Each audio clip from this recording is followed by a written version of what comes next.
worked for Houdini. She worked for Houdini in 1925. She traveled with him for a complete year and is the only one actually alive today that can say they knew Houdini in person. And she's quite a remarkable young lady. We can tell you more about her later. But here she is. She worked a full season, the last real season that Houdini did. And next to Dorothy,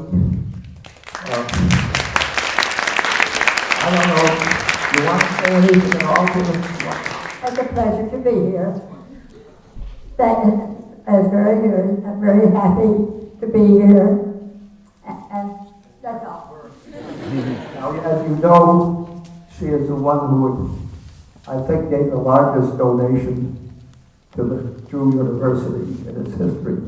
And it was very interesting because many years ago when I met her, and I did know her husband, she said she married him because he was such a great dancer, because she actually did professional dancing around the world with him.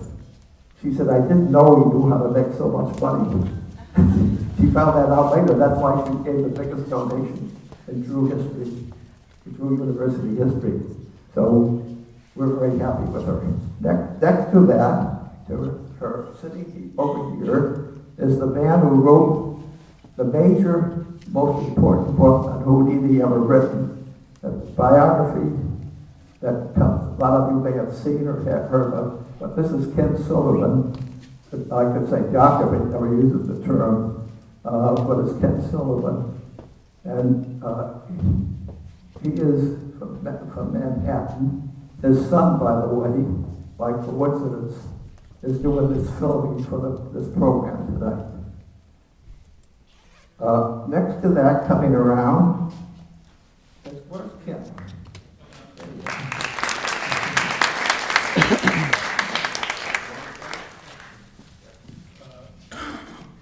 Good evening, everybody. Very nice to be here. I guess what always comes to my mind about Houdini is that I think we're the only country in the world that has a magician, as part of our history. I don't think there's any other magician in the world who, in some way comes to stand for the country in the way that Houdini does for us.